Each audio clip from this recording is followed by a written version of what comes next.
If you want to know how to never have a slow day again, or very few, and you're a barber or a barbershop owner that just doesn't know how to get people to come back, then this video is for you. Because in the next hour, or however long it takes, I'm going to be sharing with you every single thing that I do that I think got me to 90% retention plus, and things that I've seen actually multiple barbers at my shop over the years get to 90% retention plus. And just to give you an idea of how good that is, if you get anywhere close to 90% client retention, you're probably never going to have a slow day again.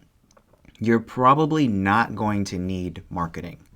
You're not going to need new clients because you're going to be so busy keeping the same clients coming back that you won't even be thinking about how to get more. In fact, you're going to probably be thinking about how do I raise my prices so I can lose some clients. And that's the problem I hope that all of you have, because over the next however long it takes to get through all this stuff, because this is 10 plus years of knowledge that I'm about to share with you guys on what I've done and what I've seen my barbers do to get to 90% retention plus, is that you guys have to just keep the same people coming back. So if you're looking for a quick hack to fill your chair, if you don't feel like keeping clients coming back is important, then this video is not for you. You should probably go watch a haircut tutorial or something else, because this video, what I'm about to cover over the next however long it takes, is for people that are serious about reaching their full potential in this business. They're serious about maximizing their income, about keeping their chair full. This isn't for the barbers that want to do 2 to 3 haircuts a day and then call it quits for the day. This is for barbers that like to cut hair, that want to stay busy, and for barbershop owners that want to grow and see their barbers reach their full potential. So I'm going to share with you every single thing that I could think of. I have this giant list that I'm about to go through on what I think helped me get to 90% retention plus with my clients, which means 9 out of every 10 people that sit in my chair, sometimes more, come back. Which means I don't need new clients. So if new clients book with me, it's because they booked it way in advance usually, or because I had a last minute cancellation and they ended up on my schedule, right?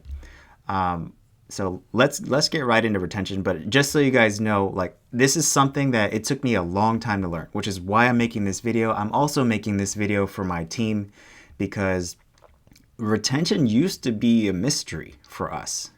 For me, I didn't know why some barbers retain clients better than others. I didn't know why I always stayed busy and then I could hire a barber and sometimes they fill up, sometimes they don't.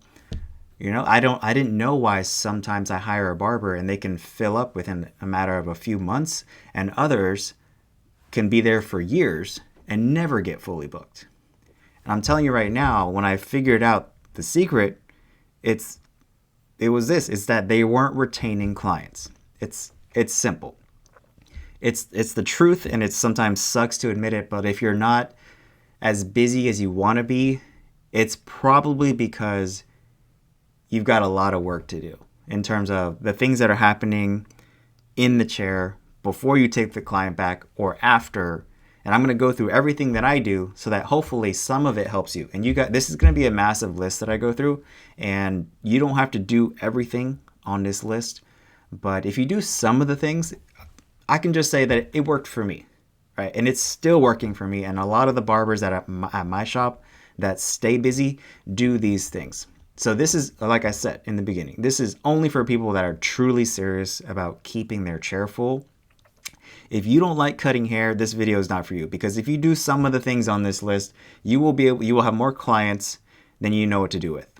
Which, I don't know about you, but that's the problem that I wish every barber had, right? Because as I'm recording this right now, we're in November, so it's Thanksgiving, right? So everybody's busy. I'm seeing these posts now like I'm booked, whatever. It's like you should be booked, right? We're in the busiest time of year, but let's see what happens in January, right? Let's see what happens in February. Are you still going to be booked? How many? That's when you're going to start seeing the posts like accepting new clients, new clients special. That's typically what we see during slow times, right?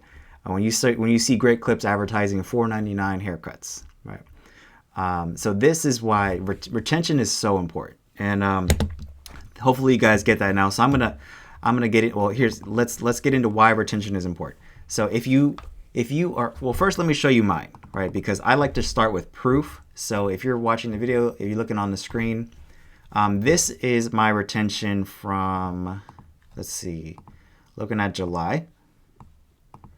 So we're in August. So I retained 92% of all the clients that sat in my chair.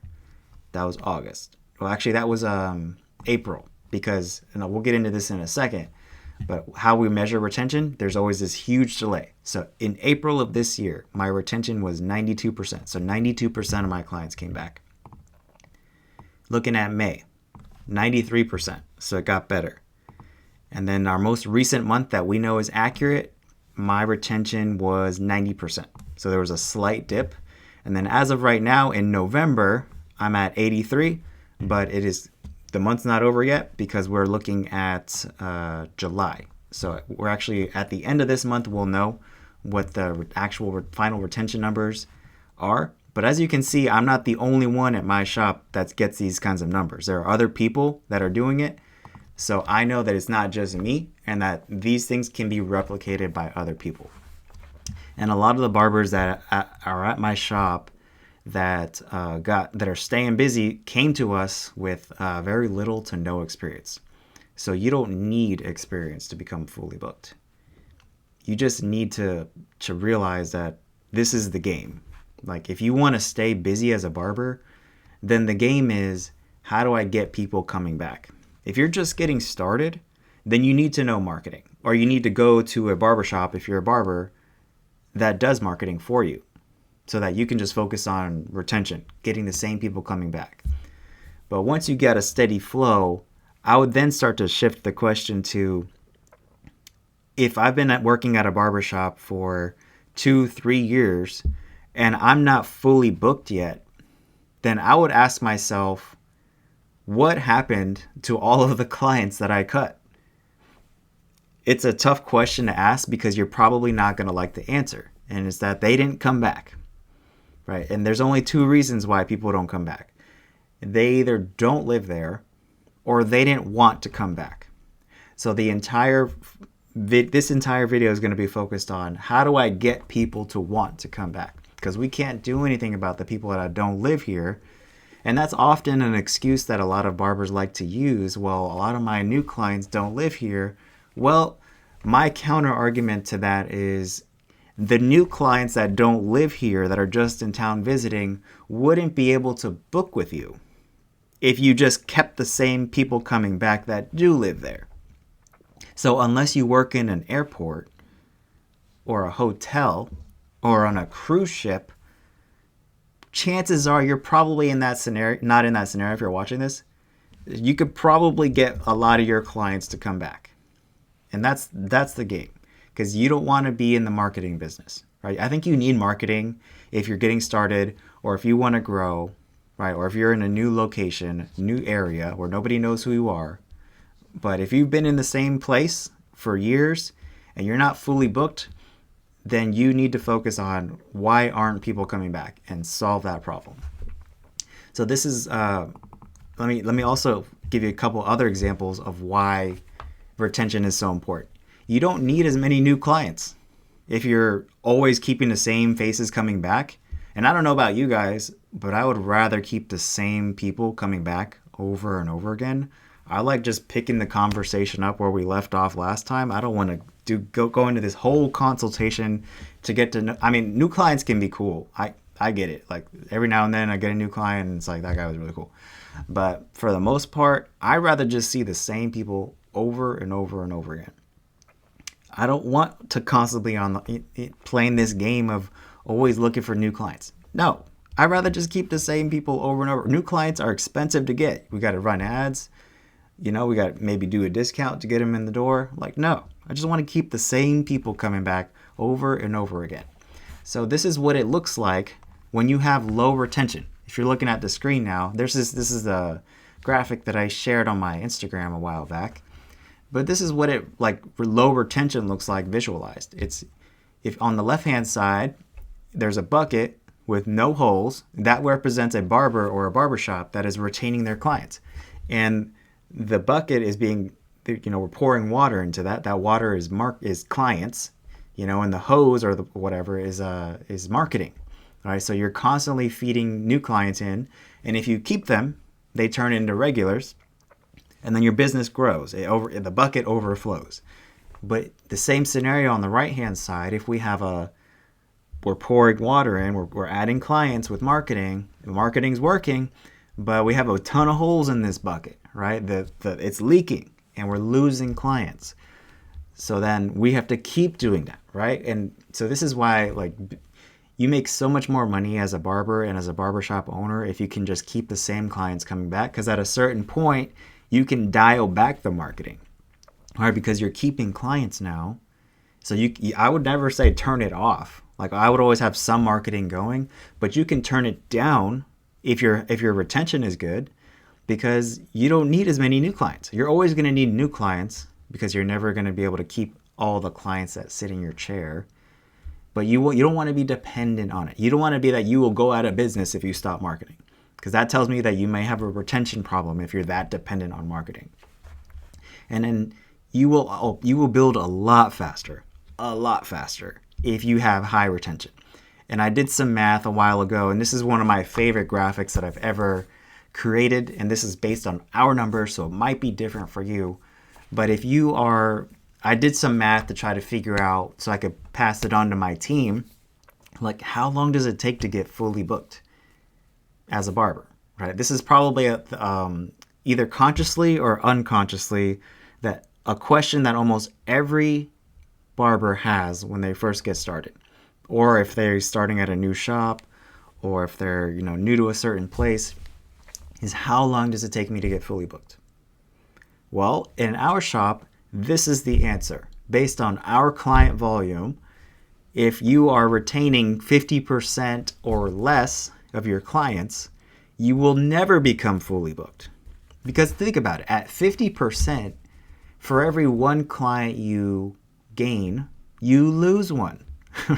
So you're not really making any progress, right? And then the rest of it is just, and I think that's always going to be true. No matter what the volume is in your shop, if you see 10 clients, you kept 5, but then next month you lost those 5 and got another 5, you're not making any progress. So if your income isn't growing, if your books aren't getting more full, you probably have a retention problem. The clients that you saw last month or 6 months ago or whatever, they didn't come back. So now you're dependent on the shop feeding you more new clients, or you're dependent on social media or running ads to constantly bring in new clients because you didn't keep the clients that you saw. And that's at 50%. Right? I've seen way worse than 50%. Thankfully, there's nobody at my shop that's less than 50%. But as you can see, the higher this number gets, the higher you go, the closer you get to 100%, basically, the faster you build. So in theory, if you retained 95% of your clients at my shop, you would become fully booked in a matter of weeks. And I've actually seen people not do it in weeks, but I've seen people do it here in a matter of months. And that's because they were here. And this is simply just a math problem.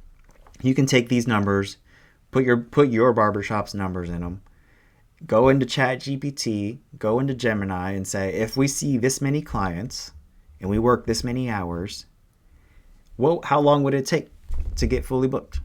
That's exactly what I did to get this, and I just said turn it into a graphic. So this is what's true at my shop. It might be different for yours because might have different hours or different schedules or whatever. But one thing I'm pretty certain is going to be true no matter what the case is at your shop is the higher your retention is, the faster you will build. Period. I don't think you can argue that point. The timeline might change depending on your volume, but this is going to be probably true in almost every case. Now, retention isn't everything because you also have to figure out like volume, like just the sheer volume of clients, right? Because in theory, you could have one client and if they come in every month, your retention is 100%, right? But that's not enough to get you to probably to reach your income goals as a barber or a barbershop owner. So there is a volume game here too. You want to see a ton of clients and then you want to keep the majority of them coming back. You're not going to be able to keep them all, but the game isn't to keep them all, it's to keep as many as possible. Okay? So hopefully that makes sense. And then how do we measure retention? It's super simple, but just to let you guys know, like if you don't know what your retention is, don't feel bad about it. Okay? Because I went the first 5 years in business without knowing what my retention was. And I had to get a whole new software just so, and this is one of the main reasons, is just so that I could start tracking it, because it's one of the most important numbers in our business. I wouldn't say it's the most. I think just making a profit is probably the most important because that's what keeps you in business. You can have shitty retention and still stay in business as a barbershop owner. Right? As long as you're making more money than what it costs you to run the shop, you can stay in business. But you'll have a so much more profitable business, a so much healthier business, a faster growing business if you have high. So I would put it at like number 2. Like first profit, you got to be able to pay all the bills and then put some money in savings for a rainy day. And then I would put retention as number 2, or maybe volume. Like those are the 3. Like you're getting a ton of clients, you're making a profit, and you're keeping them. Like that is the recipe of success as a barber and a barbershop owner. It's simple, not easy, but this is how we measure it. So we look at how many clients did we see, and we usually look at it monthly, and how many came back within the next 90 days. Simple, right? But a lot of softwares surprisingly don't track this. Like we used to use Square. Square is great for just tracking sales. Kind of shitty when it comes to this kind of stuff, right? So I would recommend if you're looking for a software, go with something that is built for our industry. So I use the software called Zenoti. I love it. And it tells me all this stuff, right? And then we look at retention 3 different ways. So we look at total, which is what I'm talking about in this video, which is like the average of new and repeat, which is, because we just used to exclusively look at repeat and just kind of ignore new clients. But if you're running ads, trying to get new clients, you want to focus on new client retention, right? New client retention is way harder than repeat because they don't know who you are, they don't live there, whatever. But you shouldn't ignore it, right? Because if you're spending money to get people in the door, the only way you're going to get a return on that investment is probably if they come back a few more times. Okay, so you have to focus on getting people to come back. Okay. And so we used to exclusively look at repeat clients, and then I realized that was a mistake. So then we're like, okay, we need to also look at new. But then I was like, well, I think both are important. So we also need to look at total. So that's what I started focusing on. So when I show you guys these spreadsheets with my retention, it's based on total. So the way we get that number is, how many clients did you see that month? How many came back within the next 90 days? And I look at 90 because that's the soonest that I could look at that number did not change that much after that. So you can look. So basically that means that so this report here, November. It's like we're in November now. July just became accurate. Right, so you have to wait basically that month plus like 3 more months. So August, September, October, July. Now July is October. Now July is accurate. So hopefully that makes sense. It took me a while to learn this because when I first started tracking retention, I didn't realize this. So I would look at our retention for like last month, and I was like, oh my god, we're retaining 20%. We're way worse than I thought. So you also have to be able to, like, the step 1 is like get the data. Step 2 is like be able to interpret the data. Yeah, so we look at total right now. That's what we bonus our barbers on. That's what we reward our barbers on. That's what we don't just ignore new and repeat individually, because sometimes that can help like isolate what the problem is. So for example, as a new barber in a new barbershop, new client retention is, I think, a direct reflection on you as a barber, right? Because repeat clients should not be that hard to retain. Like, they were already going to the shop.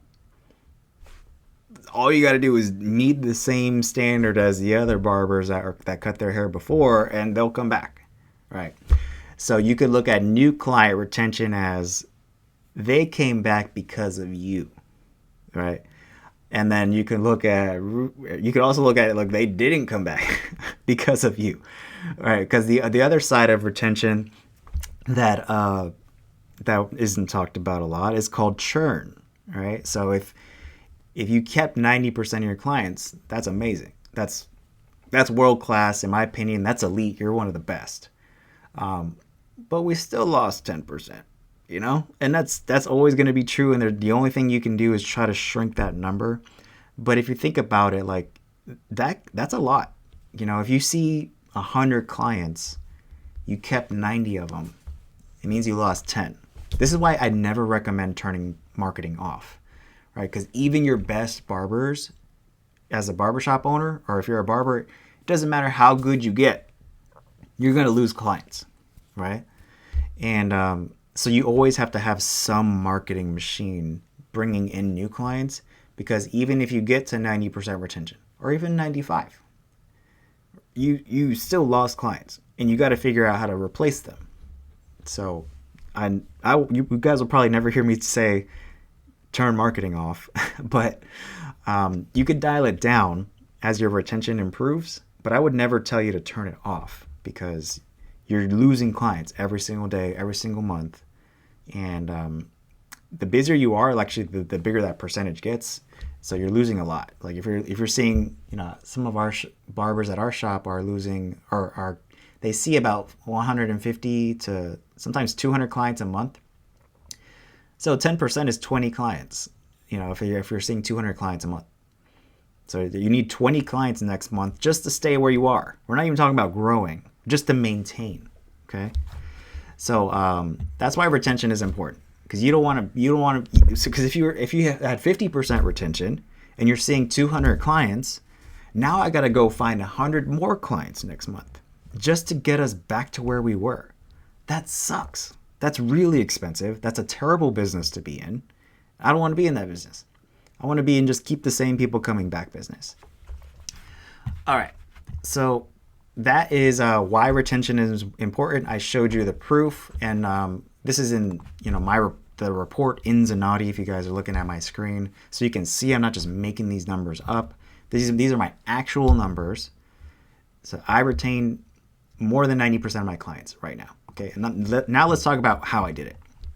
And I'm going to go through a really long list. So you guys just keep in mind, you don't have to do everything on this list. This is just everything that I could think of, like what do I do that might be contributing to this retention. And there's some natural advantages and some natural disadvantages that I have. So let me just get those out of the way first. You could think of these as maybe a disclaimer, right?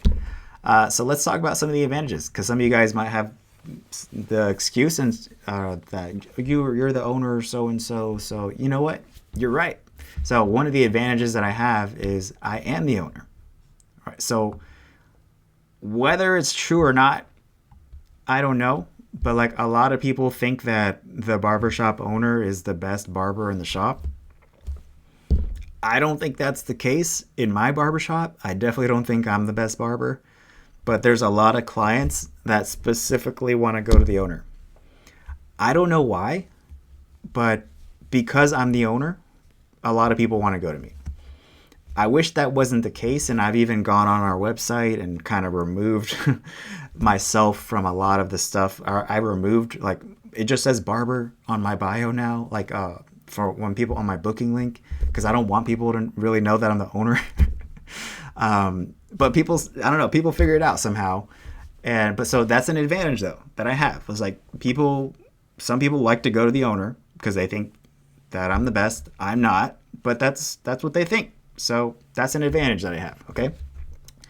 And I've been a barbershop owner since 2015. So, we've officially crossed the 10-year mark just a few days ago. But because of that, I'm in a lot of the social media. I'm all over the website. I've tried to scrub like the stuff that says I'm the owner from the site.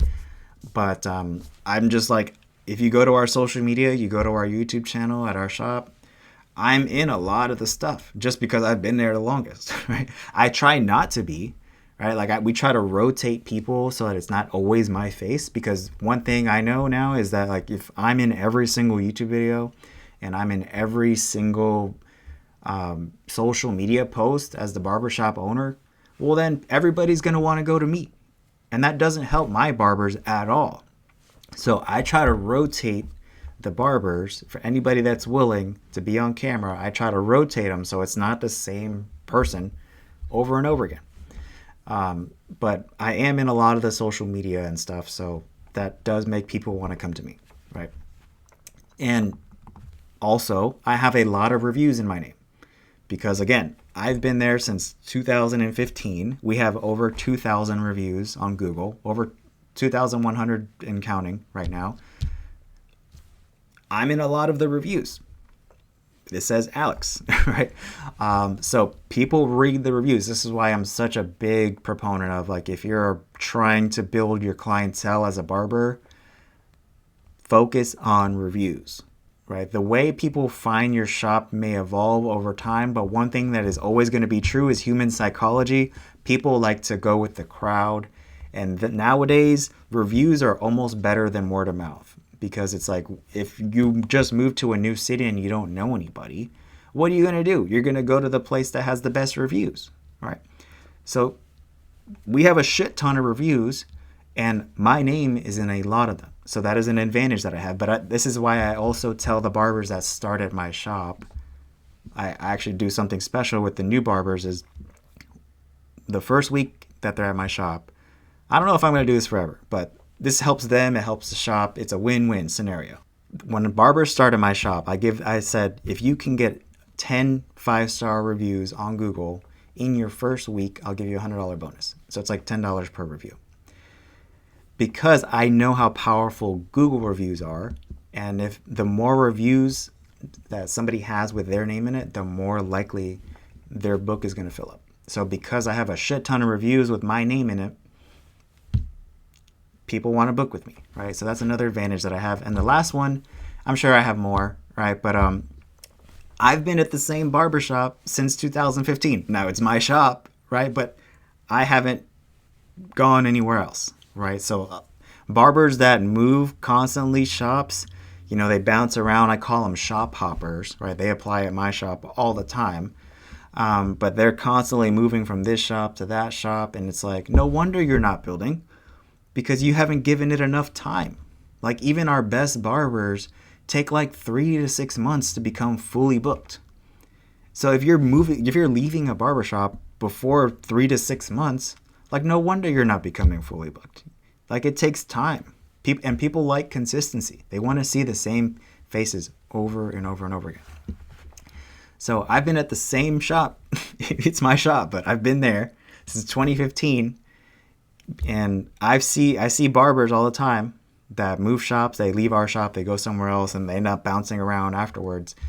But they never fill up, because you think people are just going to follow you all over town? Like, no. Like maybe some people will, but every time you move locations, in my experience, you lose clients. Every time a barber leaves our shop, they lose at least half their clients. And I see that the other way too. Like when they leave the shop that they're at to come work with us, they're always surprised at how many people don't follow. I'm not anymore. It's just because, part of retaining your clients, which we'll get into later, is convenience. Like they found you in a lot of cases because you were on their way home. You happen to work close to where they live or where they work. But the second you become a slightly more inconvenient, that tests their loyalty, right? So yeah, so those are some of the natural advantages that I have, and why that might be helping me get to, or have helped me get to 90% retention. So now I'm going to talk about the disadvantages, because there are things that are working against me right now. So I work part-time right now, actually. So you might think that somebody that doesn't work a lot in a barbershop would have a hard time building. In my experience, that actually doesn't necessarily matter that much. But it does make it harder for people to book with me. But it could also be an advantage, right? Like I said here, because working part-time as a barber could be a disadvantage, but it could also be an advantage, because some people are looking for like who has the least amount of time available, right? That's actually a tip that I gave when I made a YouTube video, is how to find a good barber. It's not necessarily always true, but in a lot of cases, a barber that doesn't have a lot of availability might mean that they're pretty good, or that they're at least pretty popular, right? Good and popular aren't the same thing. There are plenty of barbers that stay booked all day, every day, and maybe they're not that good. And that's probably one of the biggest things, if I don't say it later in the video, that you don't have to be the best barber in the world to also have good retention, which should be like a huge relief to those of you that are just getting started. If you're watching this and you're new to the industry, you don't have to be amazing at cutting hair. I'm not that amazing at cutting hair. The barbers that have the highest retention in my shop, they're good, right? But I wouldn't say that they're like the best in the world. I let them cut my hair. I think they're really good. But you're probably not going to see them like on stages, It's like they're pretty good. But you just have to, it's all this other stuff that I'm going to talk about that makes the difference. What you can do with the clippers is part of it, but there's so much more to it than that. If it was all about who was just the best at cutting hair, then the best hair cutters would have the highest retention. But that's not true. I've never seen that proven in my shop, that the best fader or the best person at lineups was also the person that had the highest retention. And that's why I've had this belief broken so many times. It's why I'm trying to pass it on to you guys, is that being good at cutting hair is not the thing that gets you booked. It's so much more to it than that, because that would be such an easy problem to solve. I'll just be like paying educators to come out and just make us better at cutting hair all the time. But it's not true. Like, people care about so much more than just what you can do with their hair. But back to the disadvantages, right? So I do work part-time, so that does make it harder for people to book with me. So when you reduce your schedule as a barber, you are making it harder. You're becoming less convenient. And as we talked about earlier, when you become less convenient, then people are, they're either going to be able to adapt, like, okay, I guess I'll start booking a week in advance, 2 weeks in advance, a month in advance, or they're going to be like, you know what, I'm just going to go somewhere else, right? So it is a disadvantage going to part-time, which is what I do now. I only cut about 15 hours a week in the shop, but it could also be an advantage. Depends on how you want to think about it, right? Because there's that artificial, like, I'm artificially becoming busier, right? Because I went from 40 hours, or actually I was like 70 hours, but went from 70 hours a week to 15. So that made me busier on paper, but so I have less room for clients.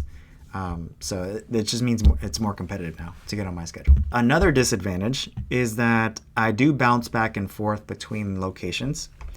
So this is just kind of like what I was saying earlier, like moving shops. I'm not technically moving shops, like it's the same company. I'm like physically moving, right? So I work at least one day a week at each location. So that makes it a little bit more difficult for clients to book with me, because sometimes they don't know like where I'm going to be that day. And I've tried to simplify my schedule, but it does actually make it more difficult on clients when they just don't know where you're going to be. They don't know which day you're going to be there. So consistency really matters here. Maybe that's the first lesson you guys can get from this is if you want to retain your clients, focus on being consistent. You're there on the same days, the same hours. You give the same damn haircut. You give the same experience every time. I guarantee if you just did that and you listen to nothing else in this video, your retention will improve. But I do bounce back and forth because I have a different job. Like, I'm not just a barber. Okay, I have to focus on making sure both locations are doing okay, and they don't need me to be there, but like, it just makes me feel good knowing that I'm showing my face in the shop, and that, you know, I'm showing the team like I can do this too, you know. And that's one of the reasons why I came back to cutting hair, because I've actually retired from cutting hair. This is another disadvantage. This should probably be a separate point, but I've retired from cutting hair 4 times. So I've completely cut off my client flow and then restarted from, not from zero, but basically restarted 4 times because I tried to retire from cutting hair because I was like, I need to work on the business, not in the business, and all that shit, right? And that's still true. Like, I do spend most of my time working on the business right now, but I think I did it too early, right? Or actually, I've learned, I made another video on my YouTube channel where I talked about time management. Super boring video, right? But it was actually a huge unlock for me when I realized that if I manage my time better, I can actually still do both. I can cut hair and I can work on the business, right? So that's what I do now, except it's also like energy management. So I realize that if I go to the shop in the morning and I cut hair and I come home in the evening and try to get something done, like I don't usually get shit done, right? Because I'm a morning person. I get the most, I'm recording this right now in the morning. So I get most of my most productive stuff done in the morning. And then when I get my shit done, then I go to the barbershop in the evening and cut hair. Because cutting hair for me isn't like a super, you know, mentally draining task. Like I got it, you know. I've tried to retire from cutting hair 4 times. 4 times. And the last time I took like a year off. All right, so I basically lost like all my clients. I tried to, you know, put them with other barbers, and a lot of them kept coming back to the shop. But yeah, I've retired from cutting hair 4 times, so that's a huge disadvantage, right? Because a lot of them didn't come back, you know. And so this is as a barbershop owner, you really want to make sure that if you're planning on retiring, if you don't want to cut hair anymore, you really want to start the process of making sure, like the handoff, like you're handing them off to somebody that you know they're going to be in good hands, right? And a lot of it's personality. Like, all the barbers at my shop are really good. A lot of them are way better than me at cutting hair. So I've realized the last few times that I go to retire, and when I go to retire again in the future, it's really just going to be like personality match, right? Like, there's other factors. Like, if I'm not going to try to send them to somebody who's already really busy, but I really try to match people on personality, because skill-wise, I mean, everybody at my shop's good. But yeah, I've tried to retire from cutting hair 4 times. So that makes my retention, you know, 0 at a certain point. But then, but that also means, because of the way my system tracks retention, that my retention numbers might actually be even higher than what I just shared with you guys, 93%, because it actually doesn't count it when they go to another location. So I have clients that kind of follow me depending on wherever I'm at. So if they if I cut their hair at one location and they end up going to another location, that actually looks like I lost that client, but I did it. They just went to a different location. So my retention might actually be a lot higher than 90%. And that is the way our retention is tracked. Just so if there's anybody on my team watching this, it actually too doesn't. This is another important point, but like, it doesn't matter who they go back to. Now, this is where it's going to be very individual to your business. And if you're a barber, you're probably not going to want to track retention this way. But as a barbershop owner, I actually don't care if a client comes back, but they don't sit in my chair and they end up sitting in somebody else's chair. That actually, to me, is a compliment, because that means that they trust everybody here, which is amazing. Because what value do I have as a barbershop owner if every client just wants to sit in my chair? My business is worthless if that's the case, right? I am the business and I don't want to be the business. So I love it when people come back to my shop, but they end up sitting in somebody else's chair, because I'm like, great. That's a reflection. That's a good reflection on them. And that's a good reflection, I guess, on me too, because maybe I hired the right person, you know? So the way we track retention is it still counts as a retained client, even if they end up going to somebody else. As long as they came back to that location, it still counts as a retained client. So I got through the advantages now. I got through the disadvantages. Now let's talk about the tactical stuff that probably almost all of you guys can do that can maybe start helping to improve your retention. And this is going to be a long list, but just try to remember that you don't have to do everything on this list, and you damn sure don't have to try to do everything at once. I would say pick like one thing, master that, then move on to the next thing. And you'll probably have to save this video and come back to it later, but this is what I do with almost every single client. Okay, you ready? So I'm going to kind of break it up, as you can see here, by categories. So things that I do before the service, things that I do during the service, things that I do after, and then just some random miscellaneous stuff, and then we'll wrap it up at the end. Final thoughts. All right, so these are the things that I do before a client comes in, sometimes. And I have like sometimes next to some of these things because I'm just being honest. Like sometimes I don't do this stuff every single time. There are stuff that I do every single time, but I don't do everything on this list every single time. So I'm trying to get better at this though, because I know how important it is. Like our best barbers take really good notes on clients and they use them. So if this is especially important if you have clients that aren't super regular on their haircuts. Maybe you got, if you got somebody that comes in every week, every 2 weeks, I don't have to look at their notes. Like I just saw them. I remember it, but not every client is going to be like that. So sometimes you need help remembering. So this is where notes come in. So either just old school, write it down in a physical notebook, or put it in the system. If you have an appointment book and you can have client profiles and you have the ability to add notes, like put how they got their haircut.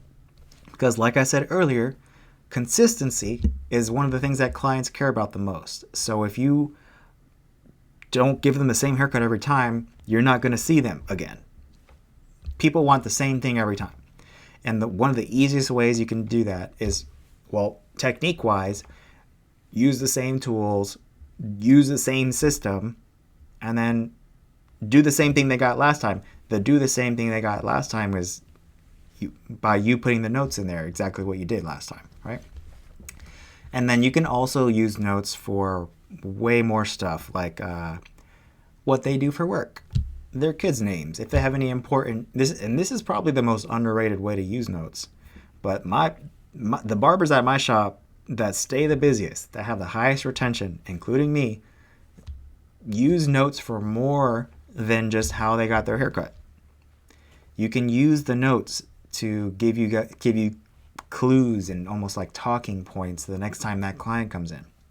So you can put the notes like, make sure to ask them about how the job interview went. Like that makes clients feel super special when you go above and beyond, and you don't have to remember it. Again, it's like you just have to remember to put it in the system.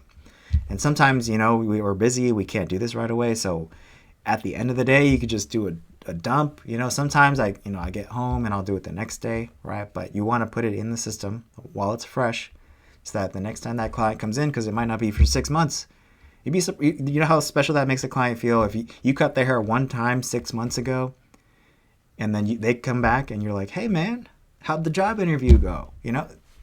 They're never going to go anywhere else. Okay, so notes. Use notes, okay? This isn't one that, I don't know. This is just a thing that I think that I do, but I think it makes a big difference. Is I always greet clients by name. Always. I'm not just like, I'm ready for you, bro, and I'm standing in the back of the shop, and I'm just like, no. I walk up to them. And my at both shops now, my station is all the way in the back. So I take my ass and I walk all the way from the back, all the way to the front, and I say, Alex, I'm ready for you. And then I either shake their hand or I do a fist bump. I've been doing more fist bumps lately because I don't know where their hand's been, but fist bump, physical contact, greet them by name, and I walk up to them and I walk them back to the chair. Most of the time I do that, right? But I don't do this whole I'm ready for you, bro type thing, and I greet them by name. and then I walk them back after I shake their hand or fist pump. Right. It's super simple. It doesn't cost anything. None of these things that I've talked about so far cost anything, by the way. A lot of the stuff on this list costs nothing, right? But I think they make big difference, especially when you add them together, right? And another thing is platonic compliment. So, I wouldn't say like, "Dang, you look good today," but you could say like, "That's a nice watch. Those are some nice shoes." You can find something that is like it doesn't make it seem like you're hitting on them, to compliment them on, or even if it was nothing about their appearance, like, "Thanks for being early, man. I appreciate it." It's like, it's just a great way to start off that interaction, So that's something I try to do with every single client. And then the next thing is, it's a small thing, but I'm telling you, like, these little things, they make a big difference. And I think I got this from when I saw a client somehow. He was getting out of the chair after getting his haircut, and somehow he had leaned like all the way forward and hit his head on the corner of a shelf that we had on the wall. And then, I started cutting at a time where, like, there was no cordless tools. So there was a shit ton of cords everywhere. And I've seen clients, like, trip on cords and shit. So when clients sit in my chair, or when they're about to sit in my chair, I churn the chair towards them so that they don't get anywhere near that shelf and they don't trip on any cords or anything. This is like little things that we're getting into now, but like, they can make a big difference. So, and we'll maybe get into this later, but after the haircut is done or whatever they got, I turn them towards the front door or the exit, right? Because I don't want them to trip on tools. I don't want them to hit their head on a product shelf or something like that. Here's the easiest way to get out, and just turn them that way. So that's just a little thing that I do. I notice that a lot of people, if you're a barber, that's been cutting for a while, you probably notice this too, but a lot of people like to look at themselves when they are explaining what they want done or what they want you to do. So I give them that opportunity by facing them towards the mirror. And, some clients do this on their own with their, with their feet. But, like, I always just face them towards the mirror so that they can see themselves while because like 99% of people touch their head or their face when they're explaining what they want, So this is why I usually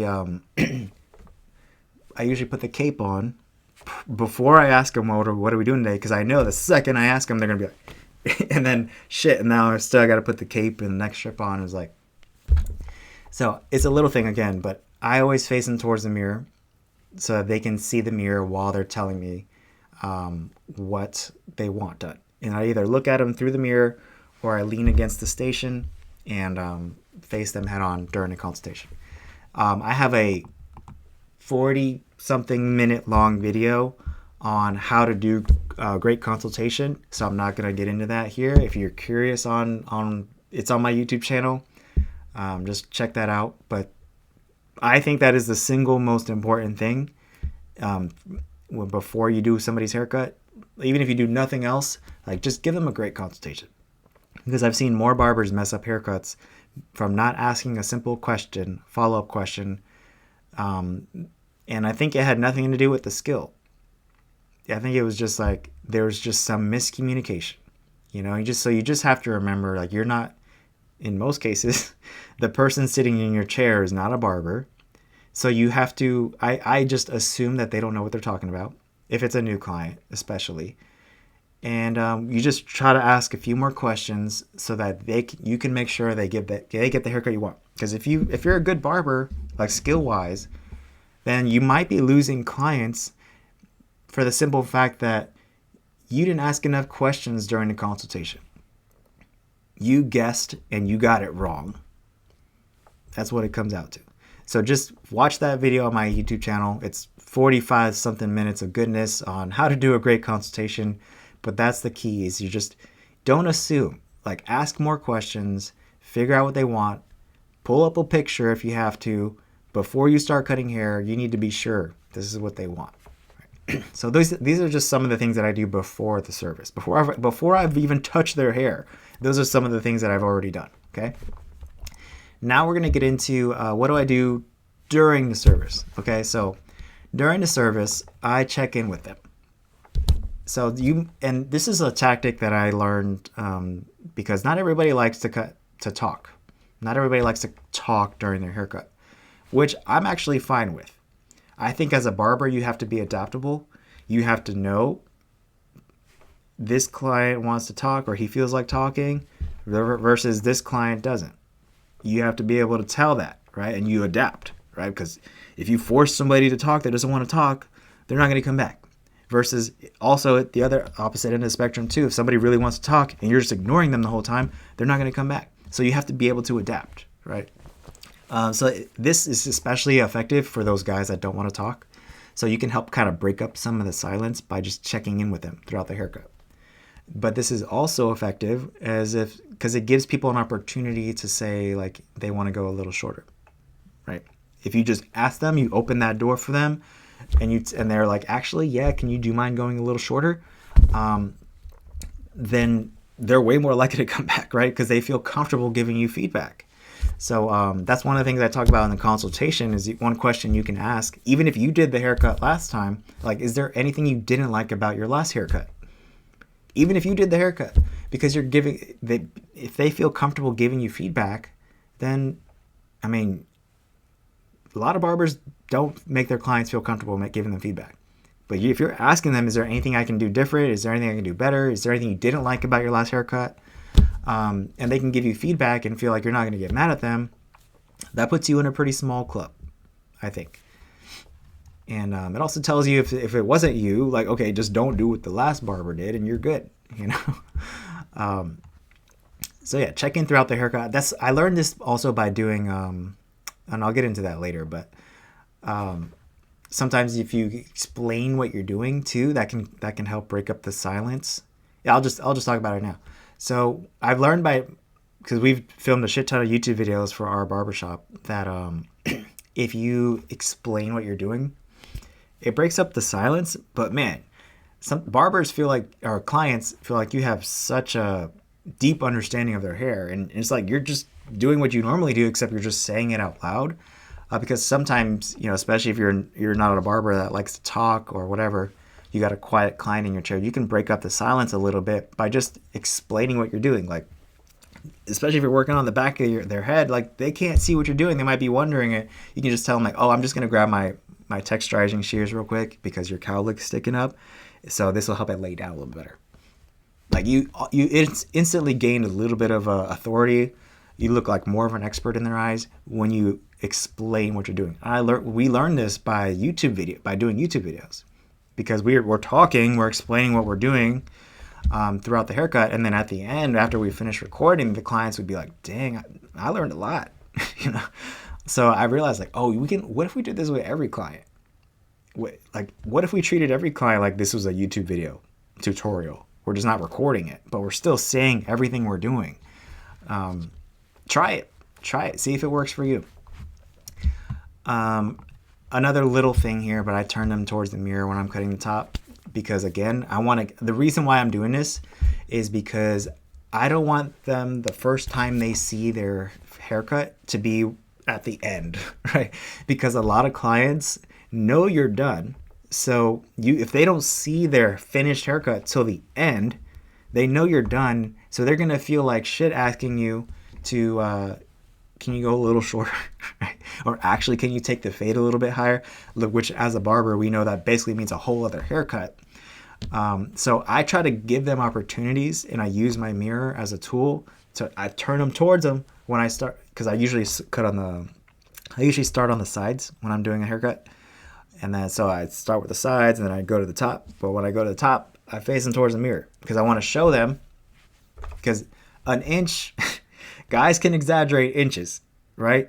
And so when some people say an inch and they mean this much. Some people say an inch and they mean this much. So I don't even keep the measurements. I don't even say the measurements. I'm just like, turn them towards the mirror. Is this much okay?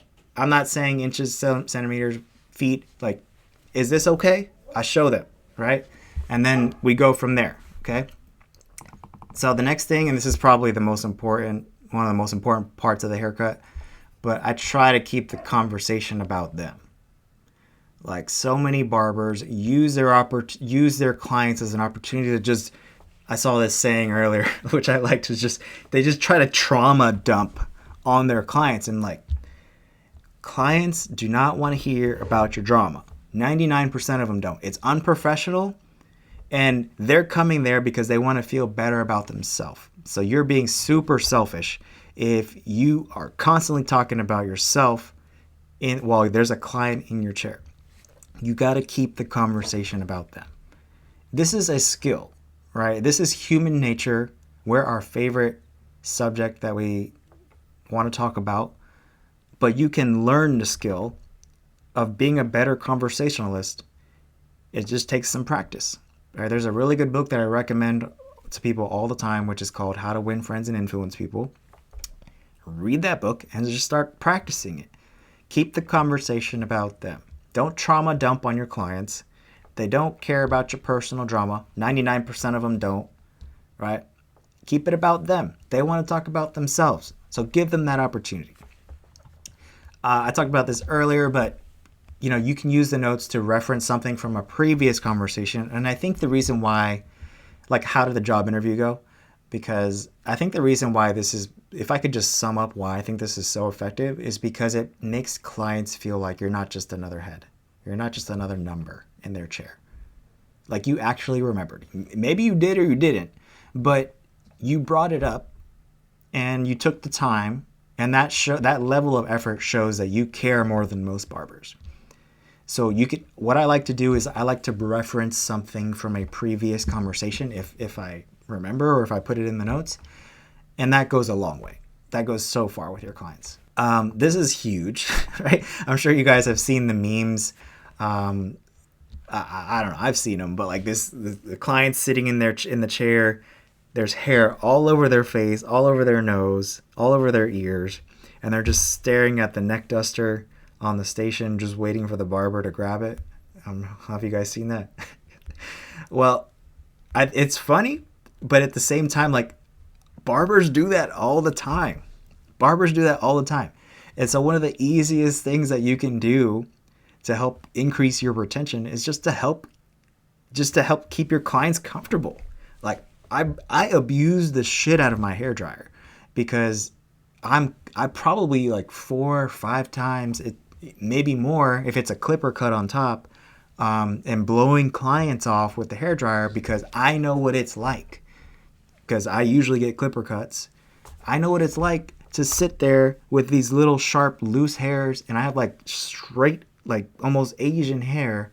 So I know what it's like to sit there covered in hair and how uncomfortable it is. So I try to put myself in their shoes, and I'm like, if I see hair piling up on their face or their ears, like especially if they're moving, like that's an indication that you need to stop and clean them off, right? And it also makes it easier as a barber to do your job if you're keeping people clean, because you can see what is loose hair and what needs to still be cut, right? So I try to keep them comfortable by keeping the loose hair off of them. Another way that I do that is, and this is a little thing, but whenever I'm doing a fade, I pull their ear down when I'm, going around the ear, because I'm not trying to like bang my clipper on their ear for 20 minutes or however long it takes to get that line out, right? So I just move their ear out of the way, and then that way I don't have to risk hurting their ear. Another little thing is if I see that they're sweating, I'll turn the air conditioner down. If I have a fan on my station, turn the fan on. Or I might, if I just want to cool them down a lot faster, I'll spray some water on them, like on their hair, and then I'll hit it with the hair dryer on the cool setting. All right, so there's little things that you can do to help kind of keep your clients comfortable. Very effective, very effective. Another thing, which some of you guys might not agree with me on, but like I don't look at my phone when I'm with a client unless I am. There's two exceptions.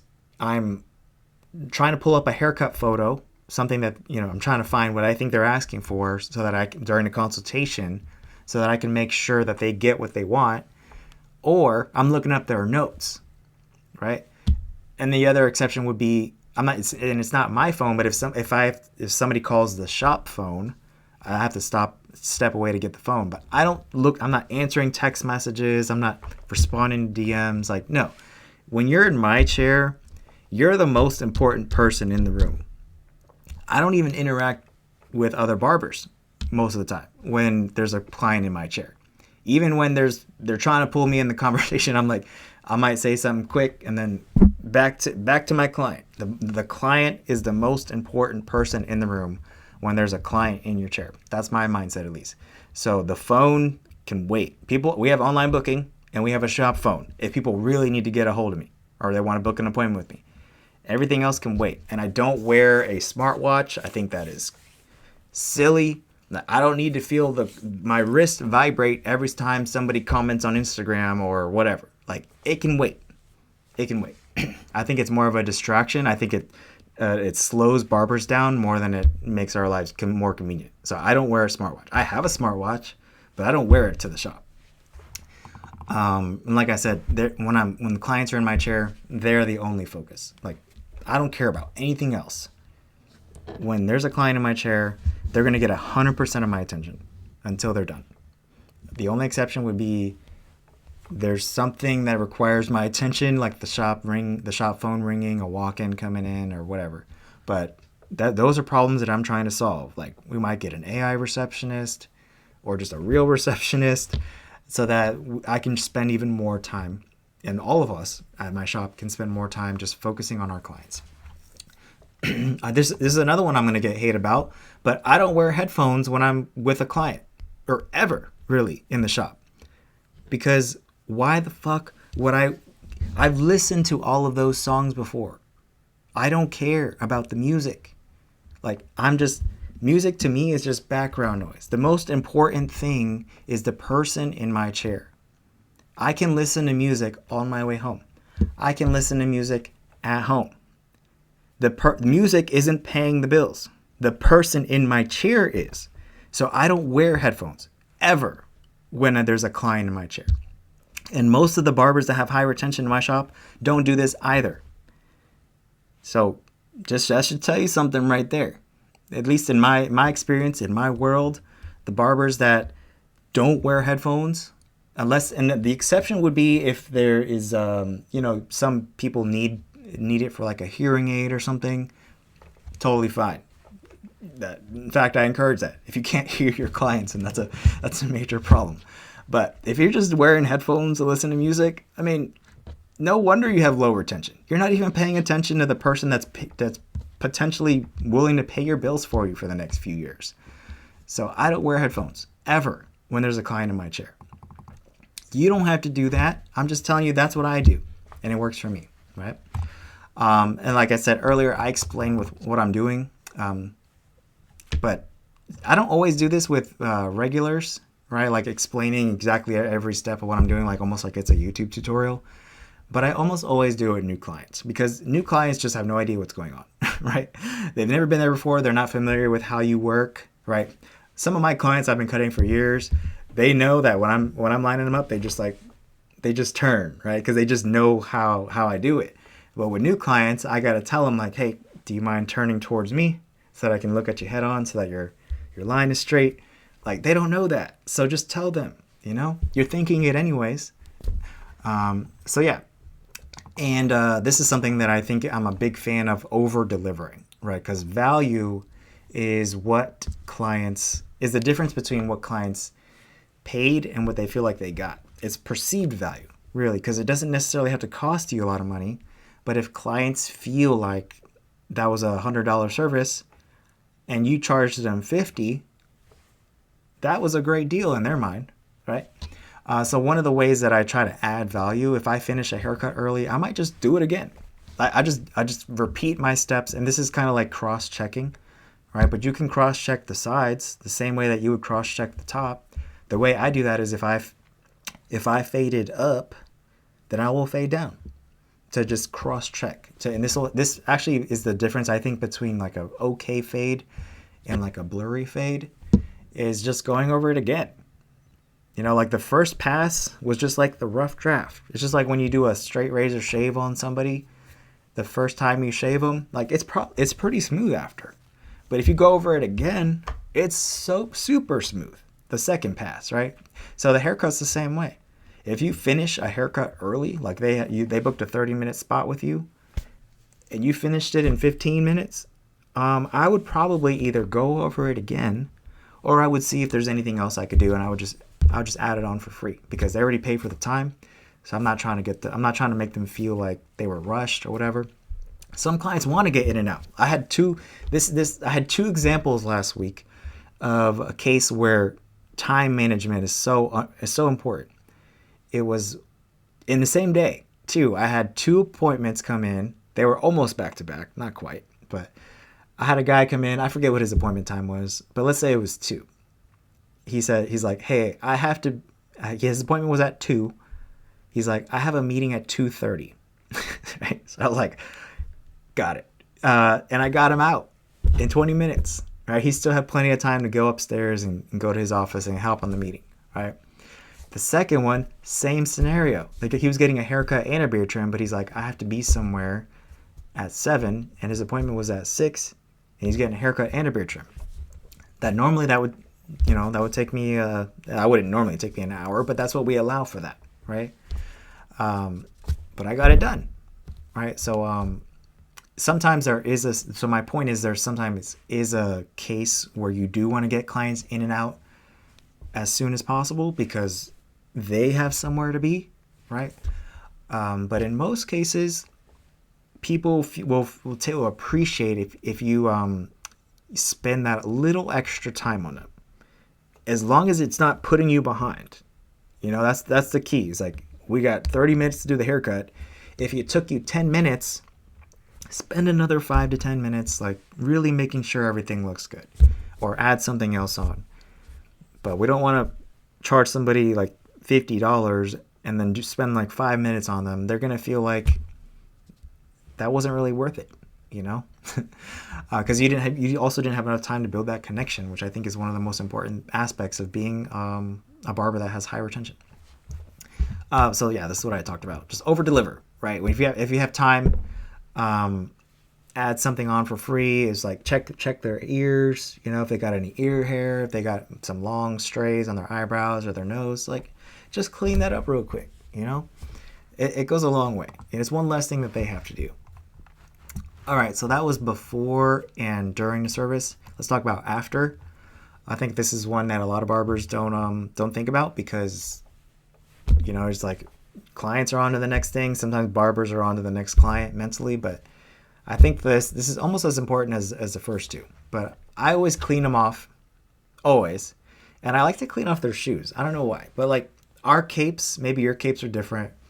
They cover most of their body, but for some reason, all these stupid barber capes don't extend past the shin. So like their shoes are just completely exposed and they get covered in hair. And some people, like, for some reason, which I don't agree with, but like some people wear their like really nice shoes to the shop, which I don't think is a good idea. If you're a client, you should not wear your nicest shoes or just nicest clothes in general to the shop because everything's going to get covered in hair.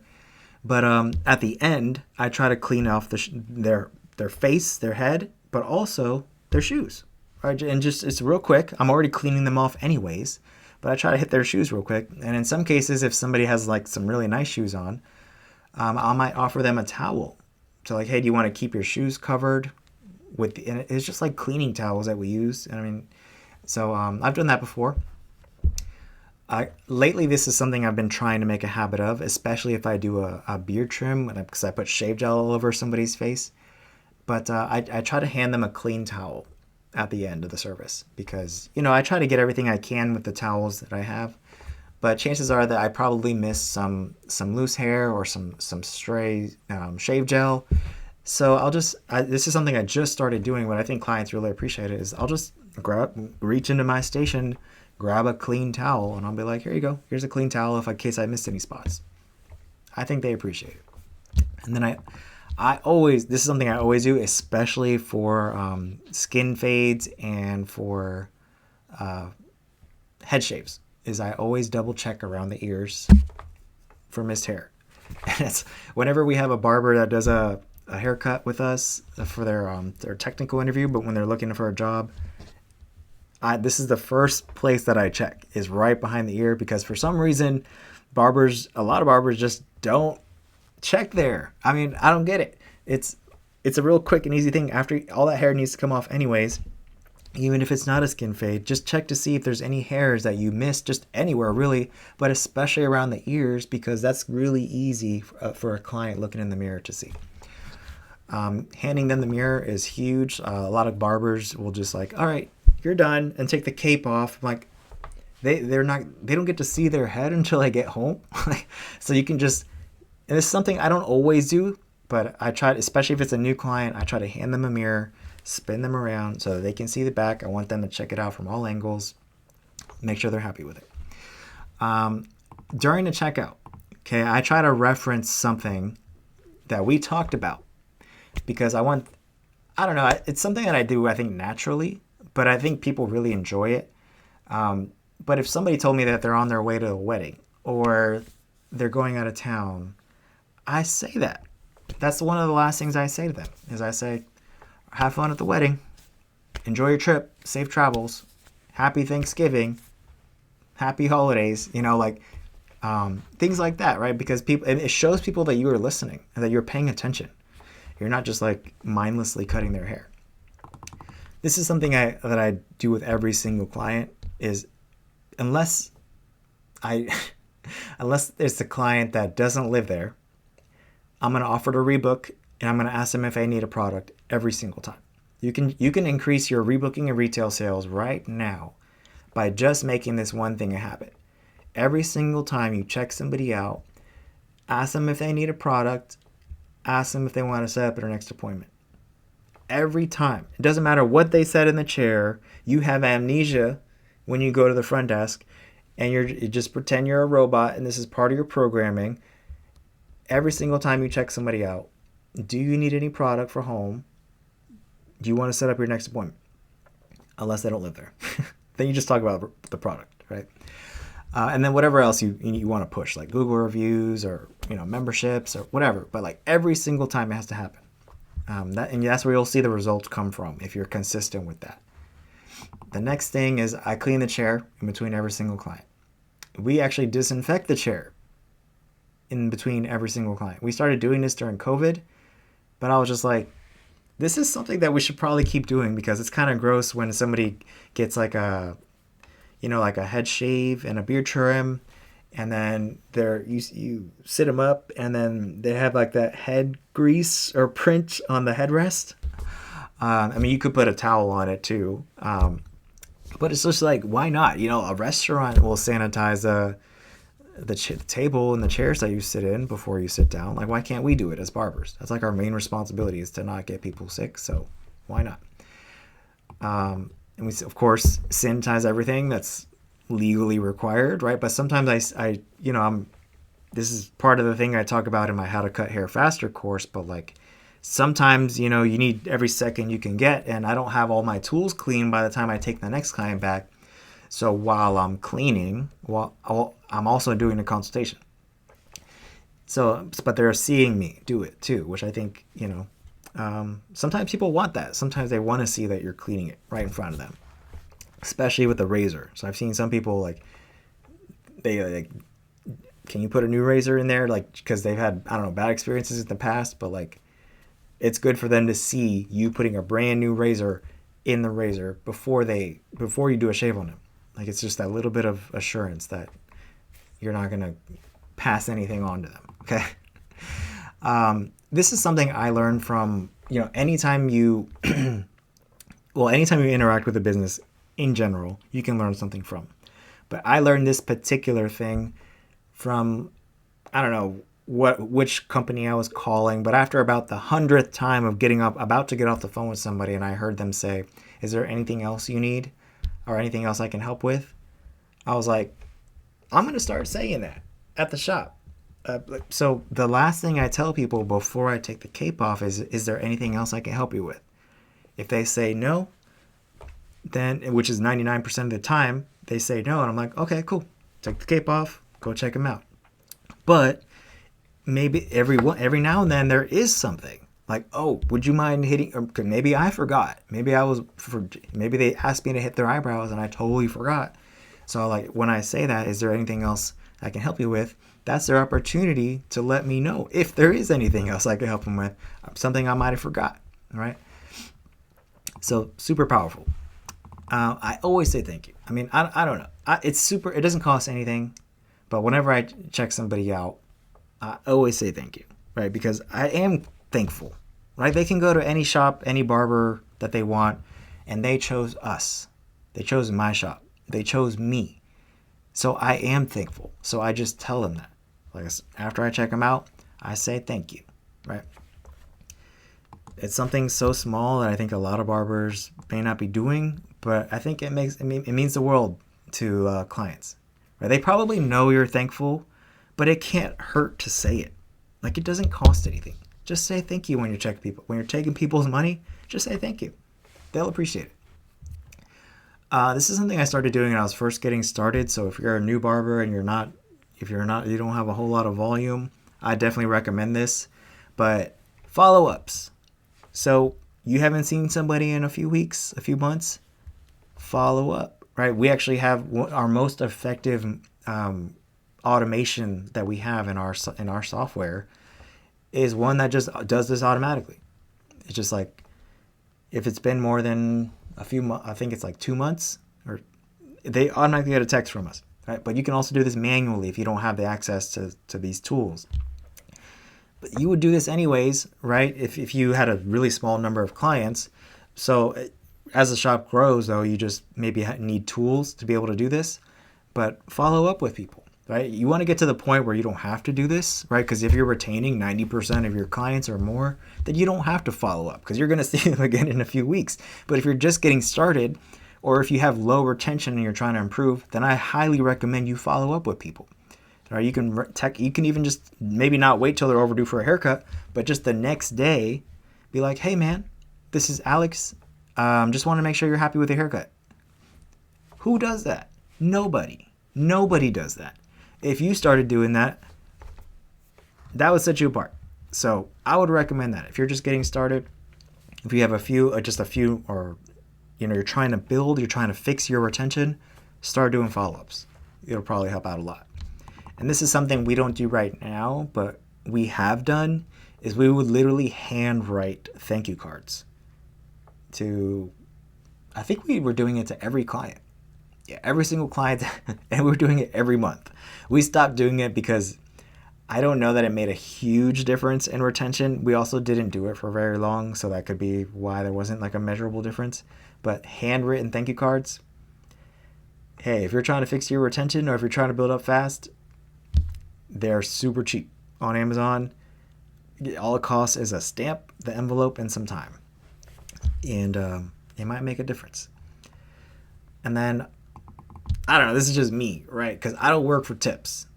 I'm the barbershop owner. I make sure that my price is the price to cover everything. I don't need the tip to pay my bills, right? So this is just a mindset thing for me. But if somebody leaves a tip, I just see that as extra. So I always say thank you.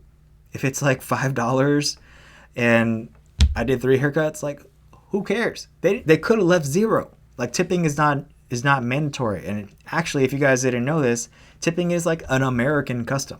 So when you have clients from other countries and they don't tip, it's not because they're cheap. It's just because that's not a thing over there, right? But like I don't work for tips. I price my services so that even without a tip, we'll be fine. All right, so when somebody does leave a tip, regardless of the amount, I always say thank you because I am thankful, right? They didn't have to do that. All right, and then these are just the miscellaneous things. So this one is huge. Like if you're a barber who struggles with haircut timing, it should be no surprise why you are also struggling with retention. Because if you take appointments and you make your appointments wait 20, 30 minutes or more, No wonder you're struggling with client retention. You don't respect their time. So you need to fix that. If you're struggling with haircut timing, I have a course in my community. If you just went through the course, that'll show you everything I know about how to get your haircut times down. Even if you just did a few of the things in that course, but like, I've never seen a barber in my shop that consistently makes their clients wait 30, 40 minutes past their appointment time and also has high client retention. Because clients might love the way you cut their hair, right? But if that's all you can do and you have to make them wait an hour past their haircut time, eventually they're going to find somebody just as good as you, but that respects their time, that can get them back on time. I think the best feeling for clients in the world, because I used to be a client before I was a barbershop owner, is showing up to the barbershop and your barber is actually ready for you at the appointment time that you booked. Like, this is like, it's sad that this is like a treat because I think it's because a lot of barbers don't respect their clients' time because they feel like I have to be in the shop all day, so they're on my time. Like, no. If you have that mindset, no wonder you're struggling with retention. We're on the client's time. So you have to, if you take appointments, you have to try to stay on time, ideally be early, because if you're early, you're over delivering now. Their appointment was at 1 o'clock. You were ready at 12:55. Guess what?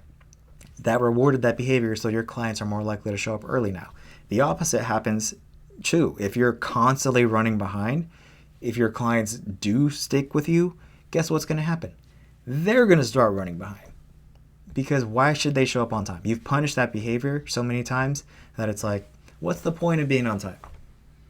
You know, my appointment is at 1. He doesn't usually take me back till 1:30, so I got some time to get some lunch. Yeah. So it's hard to undo that behavior because I've had barbers that did fix their haircut timing.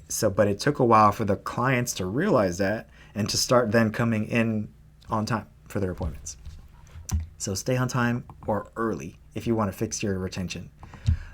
This one is huge, and this is only going to be relevant if you work in a barbershop, and if you're a barbershop owner, but you have to make your clients feel comfortable going to other barbers. Especially the way we track retention at our shop, it still counts. As long as they come back, it still counts towards your retention.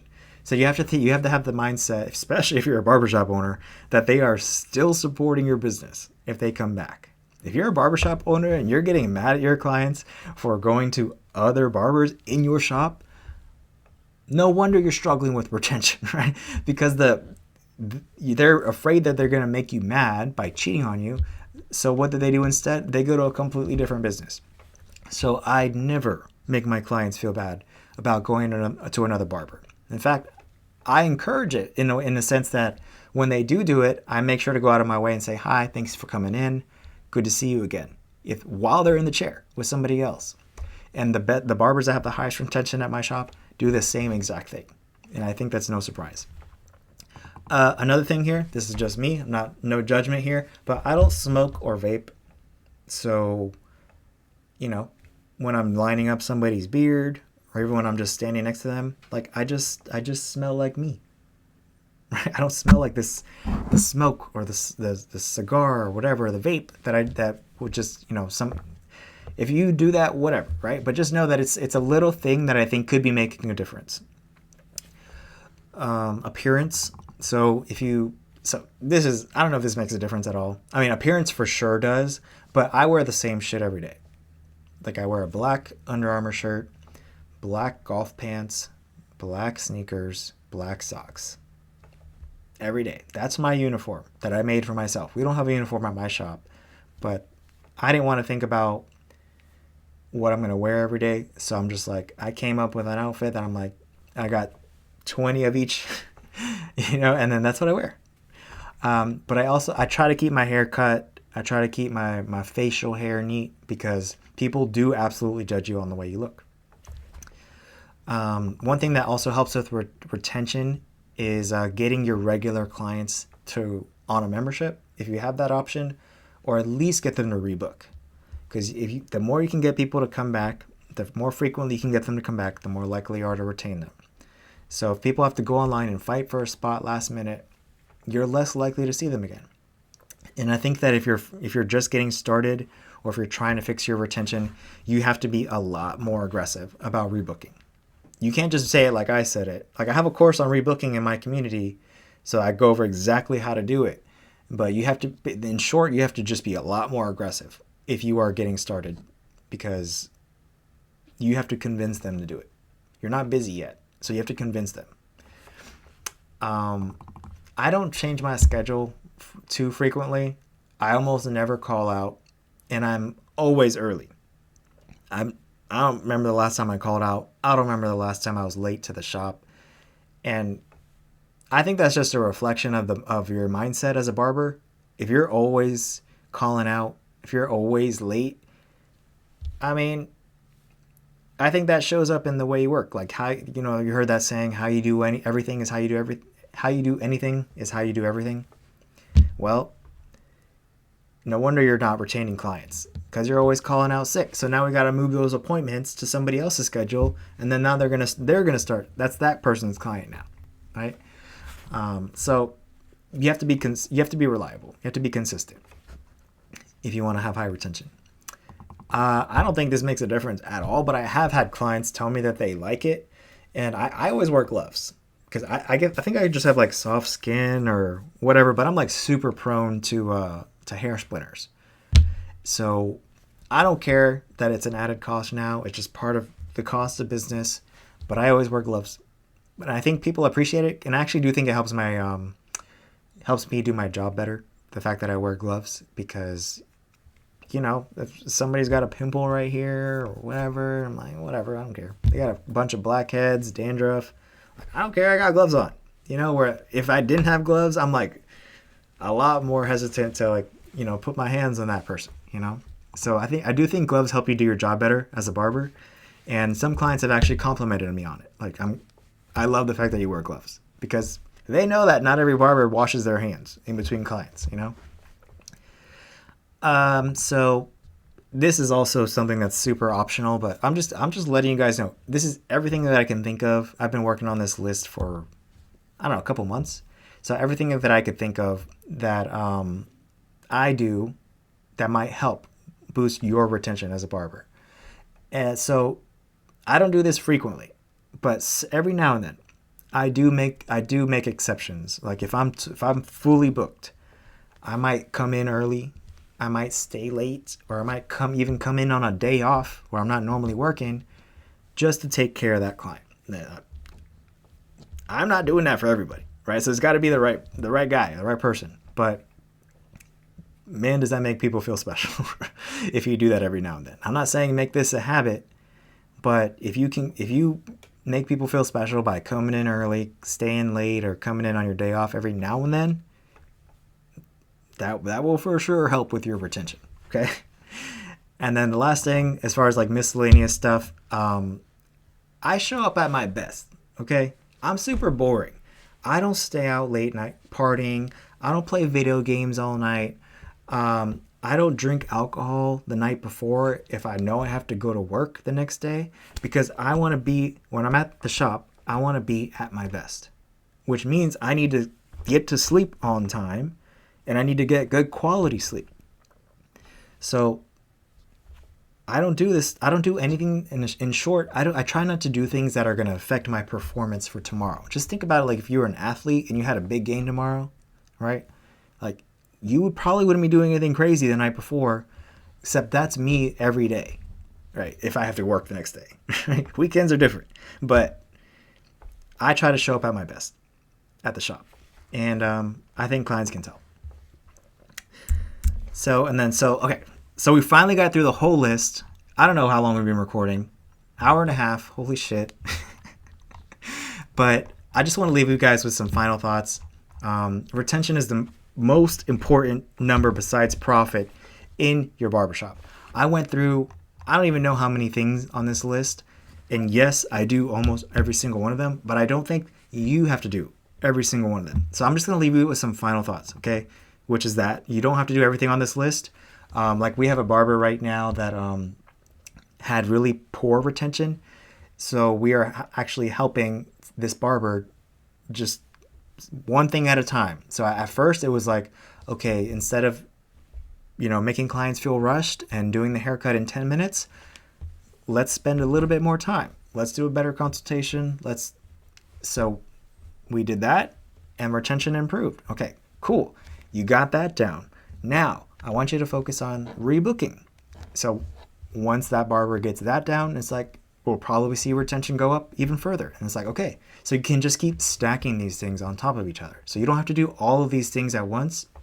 I actually don't recommend that, because if you do everything, try to do everything on this list, that's overwhelming. And I've been doing this for 10 years. So it took me 10 years to develop these habits that I do with basically every single client now. Okay. So that would be crazy for you to think that you could do everything that I've learned in 10 years just immediately. So I don't recommend that. Start with one thing at a time and then build on that. And just remember, you're never going to be 100% booked, ever. The best you could probably hope for is like 95%. I think that's like the highest I've seen it get. That's amazing, right? If you get there, even if you get close to 90, even if you get to 80% retention, you're probably not going to have too many slow days. But it is absolutely possible. And if that's one thing you got from this video, is that it is absolutely possible to basically never need new clients again. You just have to focus on keeping the same clients that you have coming back. If you can do that, then you don't need marketing. You don't even need word of mouth, right? You should still do it, because you're going to lose some clients every now and then, but it shouldn't be like you need it to grow, It's just like adding fuel to the fire, because you're already doing something right. And I think that if you're a barbershop owner, most of you probably haven't made it this far in the video, but if you're a barbershop owner, you should absolutely, this took me way too long to learn this, but you should absolutely recognize and reward the barbers that have the highest retention in your shop. It's the most important number besides profit. That barbers that retain clients are worth more than barbers that don't. So it's fair that those barbers should receive more recognition, more pay even. So a couple of the ways that we do that at our shop: trophies. We do quarterly trophies. We do t-shirts that say like 80% club, 90% club, and they can't buy those. Like, you got to earn them, right? And they're proud of them too. And it costs nothing. Like, these trophies, I get them off Amazon, like $20.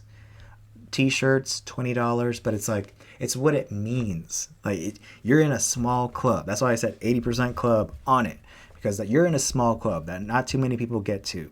So you deserve this, right? And I physically reward them with money sometimes. And the barbers that retain clients better almost always make more. Not in the sense that they get paid more, although sometimes they do, but they just make more in the sense that they stay busy.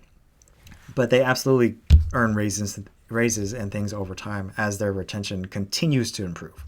So you should, if you're a barbershop owner and you're not rewarding and recognizing retention, I think that's a huge missed opportunity, and that you can absolutely move the needle a lot if you started doing that. The last thing is, if you don't know what your retention is, then focus on your request rate, because it's not the same thing. But one thing that I've noticed recently, just like a few weeks ago, is that if you don't know what your retention is, which is, you need the right software to do it, or if you want to hand do the math, you can. But some of you aren't going to do it. But if you know what your request rate is, then that's kind of like another way, kind of a backwards way of doing it. It's not the same thing, and I would never tie like any incentives to this, because what's to stop the barbers from just going on the appointment book and marking every appointment as a request? But if they're not manipulating the numbers, your barbers, then what we found is that retention and request rate are very similar. They're very similar. They're very closely correlated. So if somebody has 70% request rate, 70% of the people on their appointment book requested that specific barber, chances are their retention rate is going to be close to 70%. That's at least what we've seen in our shop. But it's not the same. So the best way to do it is to figure out what your actual retention is, And again, the way you can do that is how many clients did you see and how many came back within the window that makes sense for your business. For us, it's 90 days. So that sucks because you have to wait 90 days to figure out what it is. But hey, that's the way it works. And so, I mean, this is probably going to be the record for the longest YouTube video I've ever made. But I think it's because this is the most important number that you can, besides profit, that will grow your business. So this is probably going to be one that you have to watch a few times. Show this to your team if they are struggling with retention, because this is how you grow a barbershop. You keep the same clients coming back. If you get really good at that, then your shop will grow. So hopefully you guys found this valuable. I know this was a long one, but if you need help with other retention tactics besides what I talked about here, because there's even more, join my free community. It's called the Barber Mastermind. The link to that is in the description of this video. And hopefully you guys found this valuable. And if there's any other topics like this that you want to know about, share them in the comments. I'll see you guys next time. Bye.